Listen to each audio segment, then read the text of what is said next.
Chico, vamos lá. A sua participação na CPI do MST foi, na verdade, uma aula do que poucos políticos sabem fazer, que é uma bela avaliação de políticas públicas. Olha, me desculpe a falsa modéstia, eles prestaram atenção, viu? Eu percebi, fiquei chocada também. Quietos lá, hã? E Você conhece o Congresso. Eu conheço. Eu, por sinal, assisti umas 10 vezes aquele vídeo, porque de uma forma pragmática você mostrou o custo da política pública, que é a reforma agrária, e se ela está valendo ou não, né? E eu aqui, longe de querer gerar alguma polêmica, mas sempre que a gente fala sobre MST, o contraponto diz sobre a produção orgânica lá no sul do país de MST, que eu já fui visitar também nos assentamentos. É claro que há modelos de sucesso nos assentamentos, dentro ou fora do MST.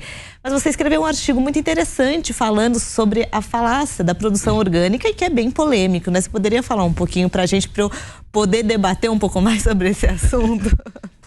O MST é tão esperto, é tão capaz, ele foi tão capaz de se colocar, né?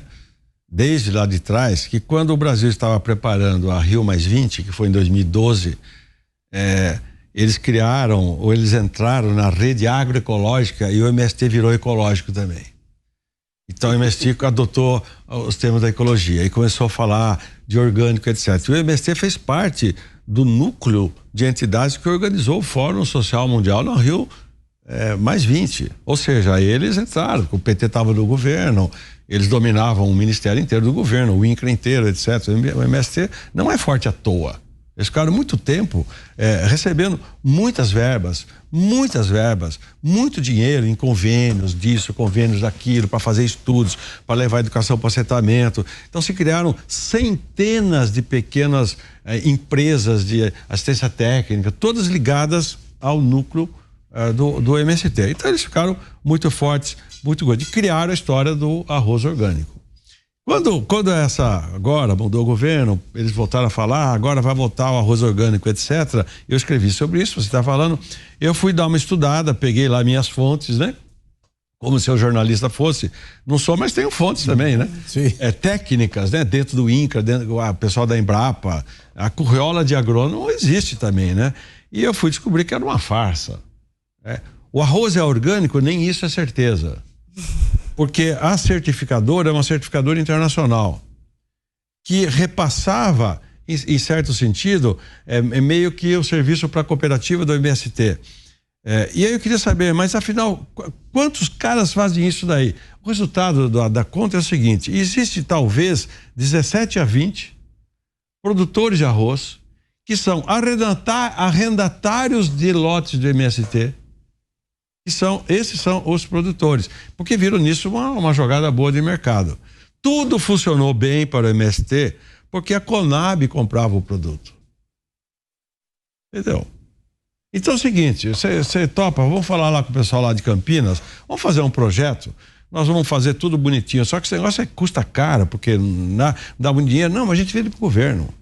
Vende pro governo, a Conab comprava era uma beleza, comprava sem licitação, sem nada, para distribuir para necessitados. As compras públicas que funcionaram durante os governos do PT eram desse tipo. Você compra para dar para quem está acampado, para velhinhos, para quilombolas, para índios que são populações ou pessoas que estão carentes, situação de risco, etc. Então, a Conab começou a comprar muito e direcionando para essas populações. Muito bem. Para quem estava recebendo, eu acho legal. Só está recebendo. Só que estava bancando um projeto ineficiente.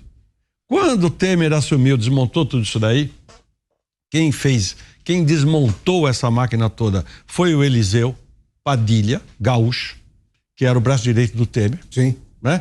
Que desmontou essa infinidade de convênios que descontelado, que alimentava a rede de internet, alimentava a rede MST. Isso aí era... Bom, todo mundo sabe disso. Aí a Conab parou de comprar. O arroz orgânico, puf, caiu. Do MST. Vai voltar agora de novo. Vai voltar por quê? Porque vai ser bancado por nós. E aí começaram a mostrar, a turma do MBL, que eu gosto deles, hein? Foi lá, arroz, quanto é que custa aqui? Pô, é o triplo do preço do arroz comum. Então quem compra o arroz ecológico, orgânico do MST? É a elite da elite.